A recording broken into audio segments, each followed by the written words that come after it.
University non teaching contract ఉద్యోగులకు time scale ఇవ్వాలని ముఖ్యమంత్రి రేవంత్ రెడ్డి దృష్టికి తీసుకెళ్తానని ఎమ్మెల్సీ ప్రొఫెసర్ కోదండరాం హామీ ఇచ్చారు. హైదరాబాద్ బషీర్బాగ్ ప్రెస్ క్లబ్ లో తెలంగాణ రాష్ట్ర universities non teaching contract employees association JAC ఆధ్వర్యంలో యూనివర్సిటీలలో పనిచేస్తున్న కాంట్రాక్ట్ ఉద్యోగులకు టైం స్కేల్ ఇవ్వాలని డిమాండ్ చేస్తూ సదస్సు నిర్వహించారు. ఈ సదస్సులో పాల్గొన్న ఆయన మాట్లాడుతూ గత కేసీఆర్ ప్రభుత్వం వర్సిటీలను పట్టించుకోలేదని, ప్రస్తుతం పనిచేసే ప్రభుత్వం అధికారంలో ఉండడం వల్ల న్యాయం జరుగుతుందని ఆశాభావం వ్యక్తం చేశారు. కాంట్రాక్ట్ నాన్ టీచింగ్ ఉద్యోగులకు పే స్కేల్ న్యాయమైన డిమాండ్ అని, దీని పరిష్కారానికి తన వంతు సహకారం అందిస్తామన్నారు. ప్రొఫెసర్ జి హరగోపాల్ మాట్లాడుతూ విశ్వవిద్యాలయాలకు పూర్తి స్వయం ప్రతిపత్తి కల్పించాలని డిమాండ్ చేశారు. ఉమ్మడి ఏపీలో గత చంద్రబాబు ప్రభుత్వం ఆదేశాలకు అనుగుణంగా కాంట్రాక్ట్ అవుట్ సోర్సింగ్ వ్యవస్థను తీసుకొచ్చిందని, దీంతో విశ్వవిద్యాలయాలు స్వయం ప్రతిపత్తి కోల్పోయిందన్నారు. కార్పొరేట్ ప్రైవేటు ప్రభుత్వంపై పెత్తనం చెలాయిస్తున్నాయని, గత కేసీఆర్ ప్రభుత్వం విశ్వవిద్యాలయాలను నిర్వీర్యం చేశారని ఆరోపించారు.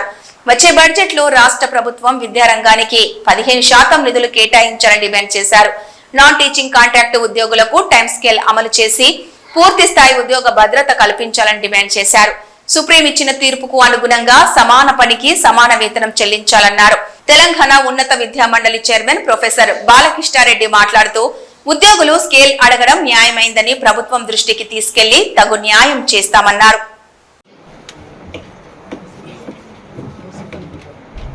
మీరంతా లోపలికి రావాలన్నా బ్రదర్స్, మొత్తం అక్కడ గాలి రాకుండా కూడా ప్లీజ్ అర్థం చేసుకోండి. అలాగే నా టీచింగ్ స్టాఫ్ భీష్మ పితామహులైనటువంటి మా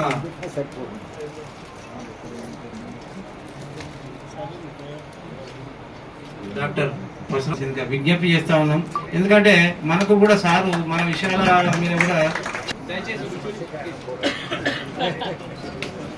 ఇప్పుడు మన విషయాల మీద మన కాంట్రాక్ట్ ఉద్యోగుల తరఫున ధన్యవాదాలు చెప్తా ఉన్నాం.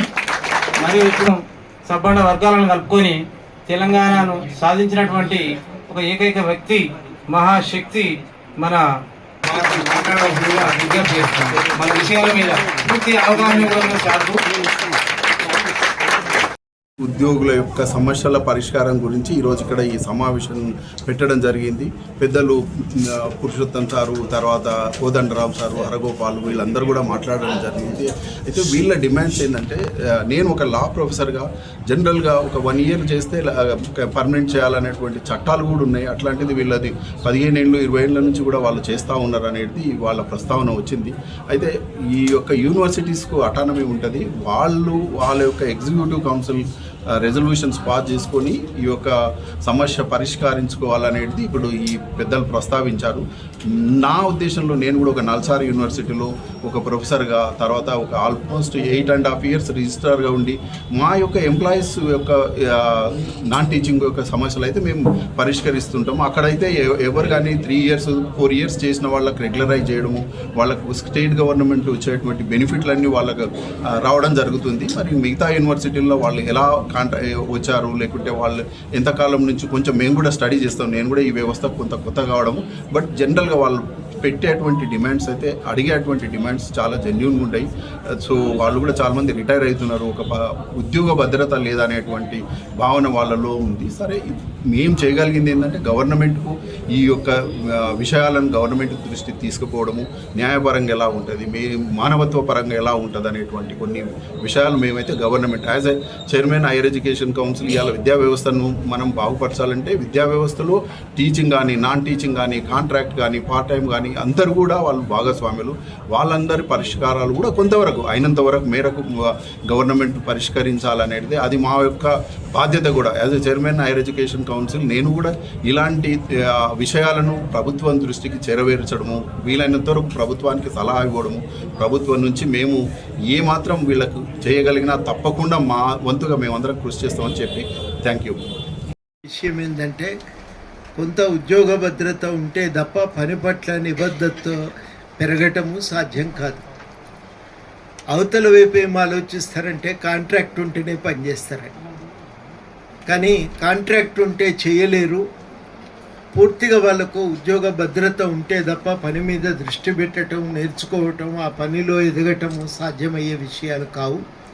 కాబట్టి ఖచ్చితంగా ఒక కాంట్రాక్ట్ వ్యవస్థ అనేది కొనసాగటానికి వీల్లేదని. ఇది ఇవాళ కొత్తగా మనం చెప్తున్న విషయం కూడా కాదు.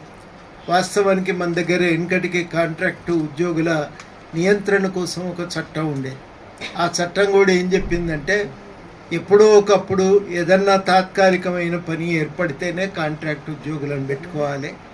నిత్యం ఉండే పని, ఎల్లకాలం చేసే పని ఎప్పుడు కూడా కాంట్రాక్ట్ ఉద్యోగులు ఉండకూడదు అనేది ఆ చట్టం చాలా స్పష్టంగా చెప్పింది. అదేవిధంగా ఇటీవల కాలంలో సుప్రీంకోర్టు చాలా స్పష్టంగా కాంట్రాక్టు పేరుతో ఉద్యోగులను నియమించి తక్కువ జీతాలు ఇవ్వటం మంచిది కాదు, ఒకే రకమైన పని చేస్తున్నప్పుడు ఒకే రకమైన జీతాలు ఇవ్వాలి అనే తీర్పు కూడా సుప్రీంకోర్టు ఇచ్చింది. సమాన పనికి సమాన వేతనం అనే సూత్రం ప్రాతిపదికన అందరికీ ఒకే రకమైన జీతాలు ఇవ్వాలనే తీర్పు కూడా ఇచ్చింది. వీటన్నింటి నేపథ్యంలో వాస్తవానికి ఈ కాంట్రాక్ట్ వ్యవస్థను మనం రద్దు చేయటానికి వాళ్ళందరినీ రెగ్యులరైజ్ చేయటము, టైం స్కేల్లోకి తీసుకురావటము సాధ్యమే కానీ ఇది రోజు రోజుకు ముదిరిపోయి ఈ సమస్య అపరిష్కృతంగా మిగిలిపోతున్నది. ఇంతకుముందు సార్ చాలా విపులంగా చెప్పిండు. అది మనకు చంద్రబాబు నాయుడు వచ్చి సరళీకరణ మొదలుపెట్టినాక ఉద్యోగస్తులే వద్దు అనే దగ్గర నుంచి మొదలుపెట్టి అవసరమైతే కాంట్రాక్ట్ ఉద్యోగులను తీసుకోండి అనే కాడి నుంచి అది పెరుగుతూ వచ్చింది. 10 సంవత్సరాల్లో ఈ వ్యవస్థను పరిష్కరిస్తా అని చెప్పిన కేసీఆర్ గారు దాన్ని పట్టించుకోలేదు. ఇవాళ అందరికి కూడా వయసు పెరిగిపోయింది, కానీ మన జీతాల విషయము, జీవితాల విషయం మాత్రం ఒక నిర్ణయం రావటం లేదు. ఆ సమస్య పరిష్కారం కాకపోవటం చేతనే ఇవాళ ఇంకొక మార్గం కనబడక చివరికి సాహసించి ఇక్కడి దాకా వచ్చి ప్రెస్ క్లబ్లో పెట్టుకుంటున్నాం మీటింగ్. మామూలుగా యూనివర్సిటీలో అడ్మినిస్ట్రేటివ్ బ్లాక్ ముందు కూర్చోవలసిన వాళ్ళమే, కానీ ఇవాళ ఏంటంటే ఇక్కడ పెట్టుకుంటే ప్రపంచానికి తెలుస్తుందని చెప్పి ఇక్కడి దాకా రావటం జరిగింది. మేము ఇప్పుడు డిమాండ్ చేస్తుందంటే ఈ వచ్చే బడ్జెట్లో 15% ఎడ్యుకేషన్కి ఇవ్వండి. 15 ఇప్పుడు ఏంటంటే ఉమ్మడి రాష్ట్రంలో 12% ఉండేది విద్యకి. ఆ 12% తెలంగాణ వచ్చిన తర్వాత అది 7% అయింది, 6.5% అయింది తెలంగాణ వచ్చిన తర్వాత. అంటే ఇంత విషాదం అంటే తెలంగాణ వచ్చిన తర్వాత విషాదం. ఇదొకటి, ఇక్కడ కోదండరామ్ సార్ మీద దాడి చేశారు. అంటే ఉద్యమాన్ని నడిపిన వాడు ఒక దాదాపు ఆయన ఒక ప్రాంతీయానికి ఒక సింబల్ అయిన వాళ్ళ ఇంట్లో దాన్ని ఏం చేశారు. ఇవాళ మీరు ఏమైనా చెప్పొచ్చు, టీఆర్ఎస్ పార్టీని ఎందుకు సార్ మమ్మల్ని ఎందుకు పవన్ లేం కదా అంటే, పవన్ లేరు కానీ మీరు చేసిన తప్పులు చెప్పుకోవాలి కదా. మీరేం చేశారు? కనుక మీరు విశ్వవిద్యాలయానికి బడ్జెట్ ఎందుకు దక్కించినట్లు? మేము సరే ఈ ప్రభుత్వం వస్తూనే పోయిన బడ్జెట్ కన్నా ముందు వెళ్ళి మాట్లాడాం.